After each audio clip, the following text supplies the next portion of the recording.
فَأَضَلَّ أَعْمَالَهُمْ اللہ نے ان کے اعمال برباد کر دیے. وَالَّذِينَ آمَنُوا اور جو لوگ ایمان لائے وَعَمِلُوا الصَّالِحَاتِ اور انہوں نے اچھے کام کیے وَآمَنُوا بِمَا نُزِّلَ عَلَى مُحَمَّدٍ اور ایمان لائے اس پہ جو نازل کیا گیا جناب محمد مصطفیٰ صلی اللہ علیہ وآلہ وسلم پر. وَهُوَ الْحَقُّ مِن رَّبِّهِمْ اور وہ حق ہے ان کے رب کی طرف سے. کفر عنہم سیئاتہم اللہ ان کی برائیوں کو مٹا دے گا. واصلح بالہم اور ان کے حال کو اچھا کر دے گا. تو یہ دو آیتیں ہیں سورہ محمد صلی اللہ علیہ وآلہ وسلم کی پہلی دو آیتیں. یہاں سے یہ صورت شروع ہو رہی ہے. یہ مدنی صورت ہے اور اس کا نام نبی پاک صلی اللہ علیہ وآلہ وسلم کے اسم گرامی پر رکھا گیا ہے اس لیے کہ اس کے ابتدا ہی میں سرکار صلی اللہ علیہ وسلم کا نام اللہ تعالیٰ نے ارشاد فرمایا ہے.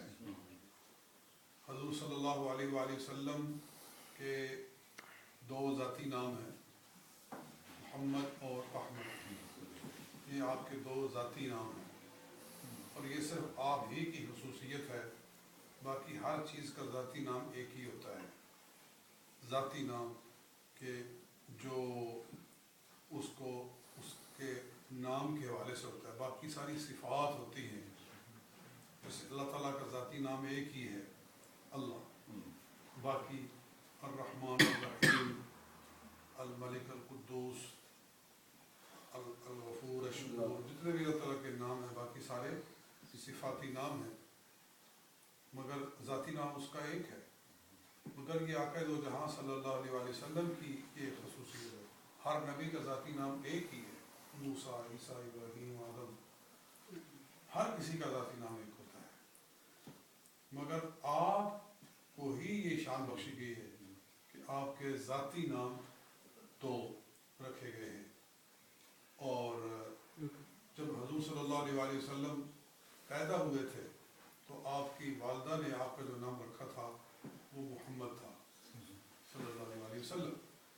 اور احمد آپ کا نام پہلی کتابوں میں چلا آیا ہے.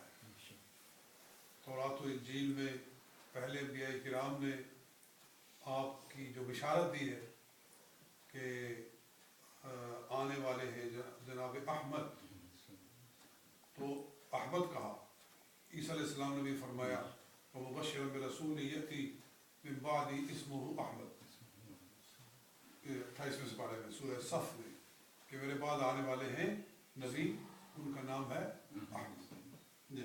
تو پہلی کتابوں میں آپ کا نام احمد رہا ہے. اور جیسے وہ بھی ہے موسیٰ علیہ السلام کہ فرمایا کہ تلک امت احمد یہ احمد صلی اللہ علیہ وسلم کی امت ہے. مگر جب حضور صلی اللہ علیہ وسلم دنیا میں تشریف لائے تو آپ کا نام محمد رکھا گیا. تو ایک یہ فرق ہے. اور دوسرا یہ ہے کہ ایک جگہ ایک حدیث پاک ہے اس کو متعدد محدثین نے ذکر کیا ہے کہ نبی اکرم صلی اللہ علیہ وآلہ وسلم فرماتے ہیں کہ اسمی فی السماء احمد و فی الارض محمد. میرا نام آسمانوں میں احمد ہے اور زمین میں محمد ہے صلی اللہ علیہ وسلم. یعنی آسمان والے مجھے احمد کہہ کر پکارتے ہیں اور زمین والے محمد کہہ کر پکارتے ہیں. تو احمد اور محمد میں فرق یہ ہے احمد کا معنی ہوتا ہے بہت زیادہ اللہ کی تعریف کرنے والا. احمد اس میں تفضیل ہے. حمد یحمد حمدن میں سے اس میں تفضیل ہے جس کا معنی ہوتا ہے بہت زیادہ تعریف کرنے والا. تو اور محمد کا معنی ہے جس کی بہت زیادہ تعریف کی جائے. تو احمد اس لحاظ سے ہے کہ اللہ کی حمد جو آپ نے فرمائی ہے کسی نے نہیں فرمائی, کسی نے نہیں کی. جس قدر اللہ کی تعریف آپ کرنے والے ہیں اور کوئی نہیں کرنے والا. اور وہ اس لیے ہے کہ اللہ تعالیٰ نے سب سے پہلے آپ کا نور تخلیق فرمایا, جیسے کہ حدیثیں موجود ہیں حضرت جابر نے پوچھا کہ یا رسول اللہ صلی اللہ علیہ وسلم اللہ تعالیٰ نے سب سے پہلے کیا چیز پیدا فرمائی؟ حدیث جابر مشہور ہے مصنف عبد الرزاق کے اندر. تو کہا کہ یا جابر ان اللہ تعالیٰ قد خلق قبل الاشیاء نور نبی کا، اے جابر اللہ تعالیٰ نے سب سے پہلے اپنے نور سے تیرے نبی کا نور پیدا کیا، سرکار کا نور سب سے پہلے پیدا کیا گیا، اور اس نور میں سے پھر سارا جہان بنایا گیا. زمین و آسمان جو کچھ بنایا گیا وہ اس نور میں سے بنایا گیا. تو اس نور میں جو سب سے پہلے پیدا ہوا اس نے سب سے پہلے اللہ کی حمد کہی، اور پھر وہ نور ہمیشہ اللہ کی حمد کہتا رہا، اور پھر اسی نور کو آدم علیہ السلام کی پیشانی میں رکھا گیا. پھر وہ نور مختلف پشتوں میں سے منتقل ہوتا ہوا جناب عبداللہ کی پیشانی میں آیا. پھر حضور صلی اللہ علیہ وآلہ وسلم دنیا میں تشریف لائے تو اس نور نے سب سے پہلے اللہ کی حمد کہی، اور گویا کہ سب سے پہلے اس کائنات میں اللہ کی جس نے حمد کہی ہے تو وہ پہلے صرف اللہ ہی ہے، شروع سے اللہ ہی ہے، اللہ ہی کی ہستی شروع سے ہے. اور اس کے بعد مخلوق میں سے جو چیز پہلی ظہور پذیر ہوئی تو وہ سرکار صلی اللہ علیہ وآلہ وسلم کا نور ہے. تو اس نور نے سب سے پہلے اللہ کی حمد کہی. تو لہٰذا جس قدر حضور اللہ کی حمد کہنے والے ہیں کوئی نہیں کہنے والا، اس لیے آپ کو احمد کہا گیا ہے، اور محمد اس لیے کہ جس قدر حضور صلی اللہ علیہ وآلہ وسلم کی تعریف کی گئی ہے اتنی مخلوق میں سے کسی کی تعریف نہیں کی گئی، کیونکہ پہلی کتابیں بھی آپ کے ذکر سے بھری ہوئی تھی، اور آخری کتاب جو قرآن ہے یہ بھی حضور صلی اللہ علیہ وآلہ وسلم کے ذکر خیر سے بھرا ہوا ہے. ہر جگہ سرکار کا ذکر ہے، ہر صورت میں سرکار کا ذکر ہے. وہ کسی نے کہا کہ قل هو اللہ احد میں کہاں ذکر ہے؟ تو علماء نے جواب دیا کہ وہاں بھی لفظ قل سے شروع ہوا، اے محبوب آپ کہہ دیں قل هو اللہ احد، آپ کہہ دیں کہ اللہ ایک ہے. تو یہاں بھی سرکار کا ذکر موجود ہے. جی سب سے چھوٹی صورت ہے انا اعطیناک الکوثر، تو وہ بھی سرکار کے ذکر سے بھری ہوئی ہے. اے محبوب صلی اللہ علیہ وسلم ہم نے آپ کو خیر کثیر عطا کر دی ہے، فصلی لربک، آپ اپنے رب کی نماز پڑھیں، وانحر، اور آپ اللہ کے نام پر قربانی کریں، ان شانئک ھو الابتر، بے شک آپ کا دشمن ہی دم بریدہ ہے، اور وہ ناکام و نامراد ہے، اور اس کا ذکر کٹ گیا. تو مطلب یہ ہے کہ قرآن سارے کا سارا سرکار کے ذکر سے بھرا ہوا ہے. تو اس لیے حضور صلی اللہ علیہ وآلہ وسلم کا نام نامی یہ رکھا گیا ہے محمد صلی اللہ علیہ وآلہ وسلم. تو اس لیے آپ کے چونکہ آپ کی دو جہتیں ہیں، اس دونوں جہتوں کے لحاظ سے آپ کے دو نام رکھے گئے ہیں. ایک جہت سے آپ اللہ کی تعریف کرنے والے ہیں، اور دوسری جہت سے اللہ آپ کی تعریف کرنے والا ہے. تو پہلی جہت سے آپ احمد ہیں، اور دوسری جہت سے آپ محمد ہیں صلی اللہ علیہ وآلہ وسلم.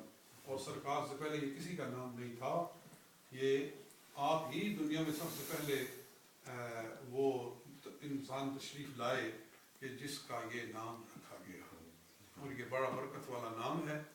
اس نام کی بڑی برکتیں ہیں، اور جس عورت کے ہاں بیٹا نہ ہوتا ہو، اولاد نہ ہوتی ہو، بزرگان دین نے وظیفہ بتایا ہے کہ اس کا شوہر یا وہ خود اپنے پیٹ کے اوپر 40 دن صبح کی نماز کے بعد اپنی انگلی سے لکھ دے محمد.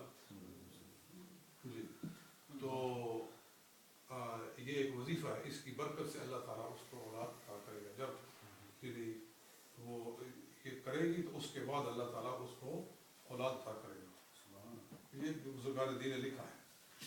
بہرحال تو یہ تو سرکار کے نام کے حوالے سے بات ہو رہی تھی. یہاں جو گفتگو ہو رہی ہے وہ یہ ہے کہ اللہ تعالیٰ فرما رہا ہے کہ جو لوگ کفر کرتے ہیں اور اللہ کی راہ سے روکتے ہیں اللہ نے ان کے اعمال برباد کر دیے۔ مطلب یہ کہ کافر جتنی بھی نیکیاں کرے اس کی نیکیوں کا فائدہ اسے دنیا میں ہے کہ لوگ اس کی تعریف کریں گے، اس کی نیکی اس کے لیے وہ اس کی زندگی کو اچھا کر دے گی۔ جیسے یہاں یورپ کے لوگوں نے جو ہے عدل و انصاف قائم کیا ہے، ہر آدمی کو اس کا حق ملتا ہے، ہر آدمی کو جو اس کا بنیادی حق ہے وہ اس کو میسر ہے، کسی کو رشوت دینا نہیں پڑتی اپنا کام کروانے کے لیے، سفارش نہیں کرنا پڑتی۔ تو یہ ایک مساوات ہے، ایک عدل ہے، اس کی برکت انہیں دنیا میں حاصل ہے، اس کی برکت سے یہ ترقی کر رہے ہیں، کہاں سے کہاں پہنچ رہے ہیں۔ تو کافر نیکیاں کرے تو اس کی نیکیاں بھی ضائع نہیں جاتی، اس کا فائدہ انہیں دنیا میں حاصل ہوتا ہے، لیکن آخرت میں اللہ فرما رہا ہے اضل اعمالہم، اللہ نے مرنے کے بعد ان کے اعمال برباد کر دیے، کسی نیک عمل کا فائدہ اسے مرنے کے بعد حاصل نہیں ہوتا۔